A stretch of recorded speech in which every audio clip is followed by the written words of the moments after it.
শেরপুর জেলা বিএনপির উদ্যোগে ৫ নভেম্বর বুধবার বিকেলে শ্রীবরদী উপজেলা ও পৌরসভা এবং ঝিনাইগাতী উপজেলা বিএনপির ১০১ সদস্য বিশিষ্ট আহ্বায়ক কমিটি ঘোষণা করা হয়েছে। জেলা আইনজীবী সমিতির হলরুমে এসব কমিটি ঘোষণা করেন জেলা বিএনপির আহ্বায়ক অ্যাডভোকেট মো.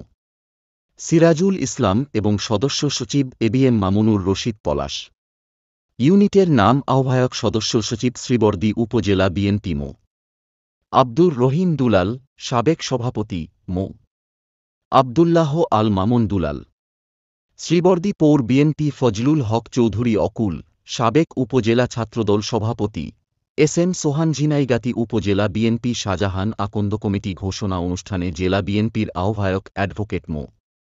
সিরাজুল ইসলাম বলেন, বিএনপি একটি বড় দল, ফলে প্রতিদ্বন্দ্বিতা বেশি থাকাই স্বাভাবিক। অধ্যক্ষ এবিএম মামুনুর রশিদ পলাশ জেলা কমিটির মিটিংয়ের মধ্য দিয়ে ৯টা ইউনিট কমিটি ভেঙে দেন এবং তার ধারাবাহিকতা হিসেবে আজকে শ্রীবরদী উপজেলা বিএনপি, শ্রীবরদী শহর বিএনপি এবং ঝিনাইগাতী উপজেলা বিএনপির কমিটি, শক্তিশালী কমিটি ঘোষণা করা হয়েছে।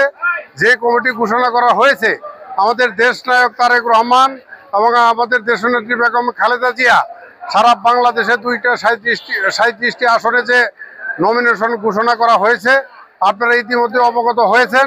শেরপুর সদরে ডাক্তার সানসিলা জেবরিন প্রিয়াঙ্কা, শ্রীবরদী ঝিনাইগাতীতে মাহমুদুল হক রুবেল সাহেব এবং নকলা নালিতাবাড়িতে ফাহিম চৌধুরী, এই 3 জনকে ঘোষণা করা হয়েছে।